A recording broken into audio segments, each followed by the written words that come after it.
ajoelhado no chão, cabeça baixa, mão pra trás. Falei, o que foi? Falou, é polícia. O que acontece? Eu tava patrulhando de rotona, eu acho até que o motorista era o Roberto Carlos, o capa de salame, ou era o Edson, que o capa faleceu, foi vítima de homicídio, eu não tenho certeza se foi ele, não dá pra eu confirmar. Mas, banco de trás, o Bofo e o Adel, a gente patrulhando aqui, Avenida Aricanduva, 8º Batalhão. Hoje é 21, antigamente era 8º Batalhão. Houve uma distribuição melhor agora, tem uma parte aí que é 21, né? A tua casa ali, onde você morava, era 21, né? 21. Então, ali era tudo 8º. E a gente veio com a rotona, cara, era de dia. Quando eu entrei na expressa da Aricanduva, na local, tinha um ônibus parado e todo mundo botou a cabeça pra fora do busão e começou a fazer mãozinha pra gente. A gente segurou o trânsito, passou o canteiro central ali na calçada com o jardim e foi aproximando. Só que, cara, a gente nunca aproxima colado com o ônibus, né? Porque se os vagabundos estão armados ali dentro, eles sapecam. Então a gente foi no 45 assim, fui indo. Quando eu cheguei perto da última janela do fundo do busão, eu tava com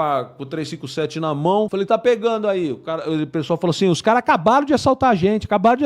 Falei, tá aí dentro? Ele falou, não, acabaram de assaltar. Aí a gente aproximou mais, falei, mas como assim? Ele falou, não, tinha 2 caras com uma moto parada no ponto de ônibus, aqui na Aricanduva. E um deles deu com a mão, o motorista parou, achando que ele ia subir, eles subiram com a arma, pegaram tudo que eles conseguiram rapidinho da gente aqui, montaram na moto e saíram fora. Falei, caraca, meu, nunca tinha visto um roubo de busão assim, mas qual que é a característica? Aí os caras falaram, é uma moto vermelha, tipo XT600, só que menor cilindrada. Na época era Saara, lembra da Saara? Uma Saara vermelha, 2 caras. Falei, pra onde foi? Falei, pegou a carrãozinho aí, naquele sentido. Aí, beleza, saímos, cara. Cara, de repente, cara, a gente tromba os dois estavam parados num semáforo. Quando a gente viu que eram os caras, a gente jogou pra contramão e foi indo pra tentar cercar eles de frente. Só que eles viram e começaram a sair fora. Só que o piloto era foda, meu. E aí, por mais que eles tentaram sair fora de moto, ele comeu pela contramão ainda mais pra frente e lá na frente cercou e catamos. Catamos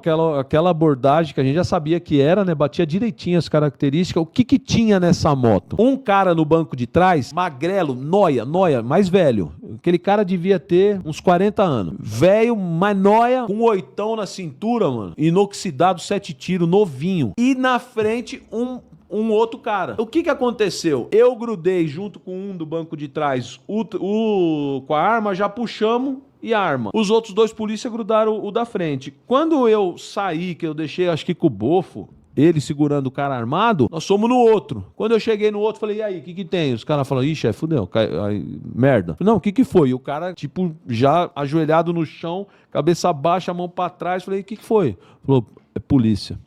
Falei, o quê? Falei, é polícia. Falei, levanta, mano. Aí o cara levantou, falei, que porra é essa aqui? Agora você imagina, mano, você na vila, você tá com um foragido atrás de você, com 8, 7 tiros. A rotona vem, cata você daquele jeito, cheio dos produtos. A mochilinha com todos os pertences dos caras do busão. Você polícia, ele sabe como é polícia. Aí eu olhei na cara dele e falei, e aí, mano, tá pegando aqui? Ele pegou... Então, ele falou, ô chefe, eu sou do 10º Batalhão de Santo André. Aí eu falei, você é PM, mano? Ele falou, sou, chefe, sou soldado, sou do 10º Batalhão. Eu falei, quem que é aquele cara ali? Ele falou, é um parceiro meu do crime, ele é ladrão, tá foragido. Inclusive a arma que tá com ele é a minha da PM. Mano, eu acho que ele olhava pra mim e pro Adelso, e o Adelso, cara, já faleceu, vítima de latrocínio. O Adelso era também, estilo Bofo, assim, bem pior que eu, os 2. Aí o Adelso olhava pra mim, a gente se olhava, eu falei assim, o que você tá fazendo, cara? Que porra é essa? Ele pegou e falou assim, ô chefe, eu tô viciado em crack, eu já tô desertor há mais de 10 dias, eu peguei minha arma no quartel, fugi, não compareci mais pro trabalho, eu tô desertor e tô louco de droga, louco de crack, roubando 12 horas por dia. Aí eu fumo e durmo, acordo, roubo. Fumo e durmo. Falei, nossa, falei, mano... Aí tem aquelas conversas, né? Porque o que os polícia queria fazer? Queria guindar os 2 e diligenciar pra catar mais coisa. Catar droga, catar arma. Aí, cara... Do nada, esse maldito desse polícia me saca a carteira e mostra, ele tinha 2 molequinhos, tipo assim, um devia ter 1 ano e o outro 3. Eram tudo novinho. Foi a primeira e única vez, acho que na minha carreira, que alguém me mostrou as fotos dos filhos e me deu uma mexida. Aí, cara, eu olhei pra aquelas crianças, mano, olhei pra cara dele, virei pra minha equipe e falei assim, ó, meu, na moral, vamos parar aqui. Os caras, como assim, chefe? Eu falei, não, DP, mano, vamos apresentar do jeito que tá. Os caras, ô, chefe, vamos trabalhar, mano, vamos trabalhar. Polícia ladrão, diabo, demônio, vamos trabalhar. E o cara olhando pra nós assim, falei, não, mano, o cara tem 2 filhos pequenos, já vai ser expulso, vai pro presídio, vai se fuder, vai perder tudo. Vamos parar aqui. Os caras, têm certeza, chefe? Falei, não, vamos parar aqui. E levei pro DP. Esse cara foi preso, puxou, se eu não me engano, 7 anos no Romão Gomes, foi expulso, beleza. Anos depois, eu estava trabalhando no Centro Administrativo de Castigo, quando me castigaram e me jogaram lá pra assinar a certidão. E lá, o que a gente fazia? A gente ia almoçar na Subsistência, que é o restaurante da PM. Você vai a pé ali. Esse restaurante da PM, ele é atrás da cavalaria. Você paga um valor subsidiado ali e almoça bem. Eu saí do Centro Administrativo e tô andando na calçada. Sabe na Cruzeiro do Sul, não do lado do Panelão, do outro lado não tem aquela empresa de extintor? Cara, eu tava andando sozinho ali e indo pra Subsistência, só que trepado, né? Eu durmo armado, eu mijo e cago armado, é 24 horas armado. Tô armado aqui, eu não ando desarmado. Aí, mano, eu tô andando na calçada, roupa paisana. Isso uns 5 anos depois. Cara, quando eu olho assim, ó, vem vindo um cara de frente pra mim, eu percebi que eu conhecia de algum lugar, mas nem tchum.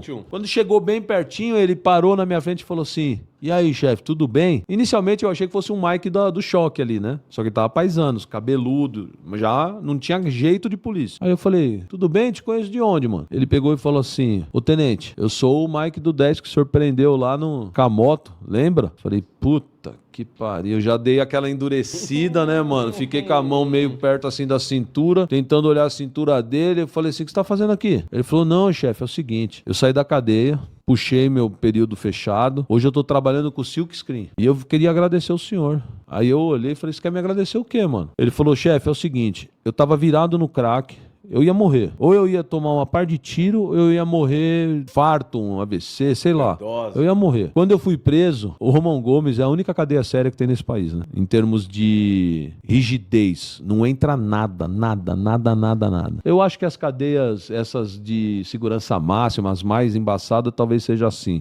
Mas a cadeia normal, não. Aí, meu, ele falou assim, ó, os anos que eu fiquei no Romão Gomes me desintoxicaram. Ele, né, hoje eu não uso mais droga, tô trabalhando e tentando viver a minha vida da melhor forma, até porque eu me converti numa religião, eu tô melhor. Aí eu olhei pra cara dele, mano, eu falei assim, você realmente melhorou, mano? Você realmente tá trabalhando? Ele falou, chefe, não tem porque eu mentir pro senhor, não sou nem polícia mais, mas eu tô querendo agradecer o senhor. Eu falei, você tá querendo me agradecer o quê? Qual o motivo de você me agradecer? Ele olhou pra mim, o Snyder, veio um pouquinho mais perto e falou assim, chefe, foi Rota que me abordou. Eu sei que eu tô vivo hoje e uma parcela de eu estar vivo tem a mão do senhor. Então eu quero agradecer e dizer pro senhor que eu ter ficado vivo não foi em vão. Eu tô no caminho correto, tô trabalhando, estou enxergando isso como uma segunda chance na minha vida. Porque o que eu tava fazendo e a forma como eu tava vivendo, a chance de eu ter morrido na mão da Rota era enorme. Eu fui polícia, eu conheço. Então eu sou grato ao senhor pro resto da minha vida. Aí, mano, e eu tava arisco. Eu falei, amigo... Mano, vai sacar uma faca aí da